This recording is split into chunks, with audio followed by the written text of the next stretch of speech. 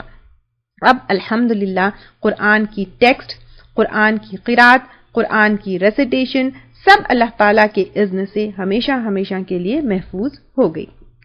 اگر آپ کو اس کی اور ڈیٹیلز جاننا ہے، یعنی میں تو یہاں پر بہت شارٹ میں اس کا بیک گراؤنڈ بتائی ہوں، لیکن اگر اور بھی ڈیٹیلز اگر آپ کو جاننا ہے تو انٹروڈکشن ٹو انڈرسٹینڈنگ آف قرآن ایک کورس ہے، دارالارقم کی ویب سائٹ پر ہے، آپ چیک کر سکتے ہیں۔ تو آپ جو ہے اس کو دیکھیے، جس میں قرآن کی کمپائلیشن کو اور بھی زیادہ ڈیٹیل میں، یعنی یہاں پر تو میں نے صرف یہ بتایا ہے کہ زید بن ثابت رضی اللہ تعالیٰ عنہ جو ہے اس کو ذمہ داری ان کو دیے تھے، لیکن اس کے علاوہ پر اور بھی ڈیٹیلز ہے، کتنے صحابہ کرام تھے، کیسے کیسے جو ہے ہوا، کون سی آیت جو ہے کے بارے میں کیا کیا پرابلمز آئے تھے، پھر وہی کیسے کیسے الگ الگ طریقے سے آتی ہے، پھر ڈائلیکٹس میں کیسے کیسے ڈفرینسز ہے، پھر مکی اور مدنی صورتوں کے ڈیٹیلز، تفاسیر کے کچھ جو ہے اور بھی ڈیٹیلز، پھر ناسخ منسوخ، اور یہ بہت ساری details. Introduction to understanding of قرآن ایک پورا کورس ہے، اگر آپ اور بھی زیادہ حریص ہے تو وہ کر سکتے ہیں، فری ہے، اس کا کوئی چارج نہیں ہے، اس کا کوئی کاسٹ نہیں ہے، آپ کر سکتے ہیں، پورا کورس ہے اور اس کی سرٹیفکیشن وغیرہ سب کچھ ہے۔ لیکن اگر آپ اور بھی زیادہ ڈیٹیل میں کرنا چاہتے ہیں تو وہ کریے، اور رجسٹرڈ اسٹوڈنٹس کو میں ضرور کہوں گی کہ کیونکہ وہ بہت زیادہ ڈیٹیل اسٹڈی کر رہے ہیں تو وہ لوگ ضرور یہ کورس کریے، آپ انرول کر لیجئے، اور دھیرے دھیرے جب آپ کو ٹائم ملا، جب آپ فری ہیں تب جو ہے تھوڑا تھوڑا کر کے اس کو کمپلیٹ کر لیجئے انشاءاللہ تعالی۔ ٹھیک ہے، یہاں تک سب کے لیے کلیئر ہے؟ کوئی ڈاؤٹ ہے؟ میں انشاءاللہ تعالیٰ اس کورس کی ویسے لنک سارے گروپس میں پوسٹ کر دوں گی انشاءاللہ، لیکن اگر آپ ویب سائٹ پر دیکھیں گے تو بھی آپ کو آرام سے مل جائے گی وہ انشاءاللہ۔ مکی صورتیں اور مدنی صورتیں، آپ بہت دفعہ سنے ہوں گے کہ یہ صورت مکی ہے، یہ صورت مدنی ہے، اور یہ بھی جاننا ہمارے لیے بہت ضروری ہے کہ کون سی صورت مکی ہے اور کون سی صورت مدنی، کیونکہ اس سے ایک ویسے تو بہت ساری چیزیں ہیں اس کے جاننے کے پیچھے، لیکن ایک بہت امپورٹنٹ چیز یہ ہے کہ مکی اور مدنی آیت اور مکی اور مدنی صورت پتہ چلنے سے ہم کو یہ پتہ چلتا ہے کہ کون سا حکم پہلے آیا اور کون سا حکم بعد میں آیا۔ یہ جاننے کے لیے ہمیں آگے آگے جیسے جیسے پڑھتے جائیں گے ان کی ڈیٹیلز آئے گی تو آپ کو سمجھ میں آئے گا۔ تو مکی صورتیں کیا ہے؟ یعنی یوزلی اگر ہم کسی سے پوچھتے ہیں کہ مکی صورت کون سی ہے یا مکی صورت کیا ہے، تو پھر وہ لوگ یعنی ایک ذہن میں جنرل ایک یہ چیز ہوتی ہے کہ مکہ میں جو صورتیں نازل ہوئی ہے وہ مکی صورت ہے، اور مدینہ میں جو صورتیں نازل ہوئی ہے وہ مدنی صورتیں ہیں، لیکن یہ ایگزیکٹ اور کریکٹ ڈیفینیشن نہیں ہوگا، کیونکہ مکی صورتیں یا مکی آیتیں وہ صورتیں ہیں یا وہ آیتیں ہیں جو ہجرت سے پہلے نازل ہوئی۔ ٹھیک ہے، کلیئر ہے؟ مکی صورتیں اور مکی آیتیں وہ صورتیں اور وہ آیتیں ہیں جو ہجرت سے پہلے نازل ہوئی، اور مدنی صورتیں اور مدنی آیتیں وہ آیتیں ہیں جو ہجرت کے بعد نازل ہوئی، بھلے ہی وہ مکے میں نازل کیوں نہ ہوئی ہو۔ کلیئر ہے یا نہیں ہے؟ میں پھر سے بتاتی ہوں، دیکھیے ہجرت سے پہلے جو صورتیں اور جو آیتیں نازل ہوئی وہ مکی ہے، اور آپ صلی اللہ علیہ وسلم مکے کے علاوہ پہ جیسے طائف بھی گئے تھے تو ہجرت سے پہلے اگر طائف میں نازل ہونے والی آیتیں ہیں تو وہ بھی مکی ہی آیتیں اور مکی ہی صورتیں ہیں، اور ہجرت کے بعد جتنی صورتیں اور جتنی آیتیں نازل ہوئی وہ مدنی ہیں۔ آپ صلی اللہ علیہ وسلم نے ہجرت کے بعد جو ہے مکہ آئے وہ، اور دوسری جگہ بھی ٹریول کیے، ٹھیک ہے، جیسے جنگ تبوک کے لیے گئے، یا پھر مکہ جب آئے عمرے کے لیے آئے تھے، حج کے لیے آئے تھے، فتح مکہ کے لیے آئے تھے، ٹھیک ہے، تو پھر مکے میں ہی نازل ہوئی وہ آیتیں، لیکن ہجرت کے بعد نازل ہوئی تو وہ مدنی آیتیں اور مدنی صورتیں ہوں گی۔ دونوں کی سٹائلز، دونوں کے ٹاپکس وغیرہ میں بہت آپ ڈفرنس دیکھیں گے، آگے جا کر ہم اس کے ڈیٹیلز کو لیں گے، کیونکہ آج اتنی زیادہ انفارمیشن ہو جائے گی تو آپ لوگوں کے لیے ابزارب کرنا مشکل ہوگا۔ میں دھیرے دھیرے جو ہے ان کی ڈیٹیلز لوں گی انشاءاللہ تعالی، لیکن دونوں کے ٹاپکس، دونوں کا سٹائل بہت جو ہے ڈفرنٹ ہے، اور بہت جو ہے یعنی آیتیں پڑھنے پر سمجھ میں آتی ہے کہ یہ مکی ہوگی یا مدنی ہوگی۔ چھوٹے چھوٹے شارٹ جو ہے مکی آیتیں ہوتی ہیں، اور مدنی جو ہے بہت ڈیٹیل میں اور کافی لمبے لمبے احکامات جو ہے اس کے اندر ہوتے ہیں۔ تو دونوں میں جو ہے آپ فرق پائیں گے. میں انشاءاللہ پھر کبھی جب آئے گی یہ ٹاپک تو اس کے ڈیٹیلز انشاءاللہ تعالی لوں گی.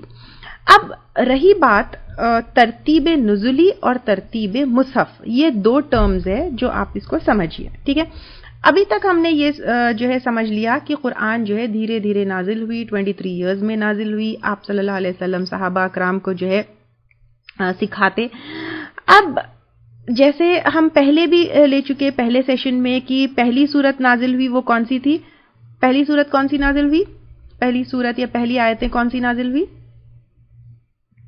جی سورۃ العلق کے، ہاں بالکل، اقرأ باسم ربک الذی. تو اب یہ جو ہے پہلی آیتیں، لیکن قرآن میں کہاں پر ہے؟ وہ آخری جز میں ہے کہ نہیں ہے؟ جبکہ یہ آیتیں پہلے نازل ہوئی اور قرآن میں آخری میں ہے، یعنی لاسٹ والے جز میں ہے. اور جو سورۃ البقرہ ہے وہ مدنی سورت ہے. پہلی تو سورۃ الفاتحہ ہے، اس کے بعد سورۃ البقرہ ہے. سورۃ البقرہ جو ہے وہ مدنی سورت ہے اور وہ جو ہے قرآن کے بگننگ میں جو ہے رکھی گئی. تو یہ کیسے ہوا؟ یہ کس نے کیا؟ یہ جو ہے کب ہوا؟ ٹھیک ہے، اور ایسا کیوں ہے؟ تو یہ بالکل شارٹ سی چیز ہے، کلیئر سی چیز ہے، کوئی کنفیوژن والی چیز نہیں ہے. یہ اللہ تعالیٰ کی طرف سے ہی ہوا. یعنی یہ جو ترتیب ہے، یہ جو سیکوینس ہے صورتوں کا اور آیتوں کا، یہ آپ صلی اللہ علیہ وسلم کی طرف سے بھی نہیں ہے، نہ صحابہ اکرام نے اس کو کیا، بلکہ یہ اللہ تعالیٰ کی طرف سے ہوا. کیسے ہوا؟ جیسے ابھی تھوڑی دیر پہلے ہم لوگوں نے لیا کہ آپ صلی اللہ علیہ وسلم رمضان میں قرآن کو جبرائیل علیہ السلام کے ساتھ ریوائز کرتے. تو جب یہ قرآن کا ریویژن ہوتا تو یہ جو سیکوینس ہے اسی سیکوینس میں ہوتا، اور آپ صلی اللہ علیہ وسلم نے یہ سیکوینس صحابہ اکرام کو اپنی زندگی میں یاد دلوا بھی دی تھی اور سکھا بھی دی تھی. اور یہ اللہ تعالیٰ کی طرف سے، حالانکہ نزول میں یہ ترتیب نہیں ہے، لیکن مصحف میں جو ترتیب ہے وہ اللہ تعالیٰ کی طرف سے ہے، اور اللہ تعالیٰ نے ہی آپ صلی اللہ علیہ وسلم کو یہ بتایا. ٹھیک ہے، کلیئر ہے؟ یہاں تک کلیئر ہے سب کے لیے؟ الحمدللہ. اب جو رجسٹرڈ اسٹوڈنٹس کے لیے ان کے اسٹوڈنٹ اکاؤنٹ میں کوئز 1 ہے، وہ یہاں تک کے ٹاپکس کے لیے ہے. ٹھیک ہے، یہ ٹاپکس جب آپ کے کمپلیٹ ہو جائے گے تو اس کے بعد آپ وہ کوئز اٹیمپٹ کریے گا. ٹھیک ہے، وآخر دعوانا الحمدللہ رب العالمین. سبحانک اللہم وبحمدک، نشہد ان لا الہ الا انت، نستغفرک ونتوب الیک. اگر آپ کو ہمارے لیکچرز پسند آ رہے ہیں تو یوٹیوب پر لائک اور سبسکرائب ضرور کریں.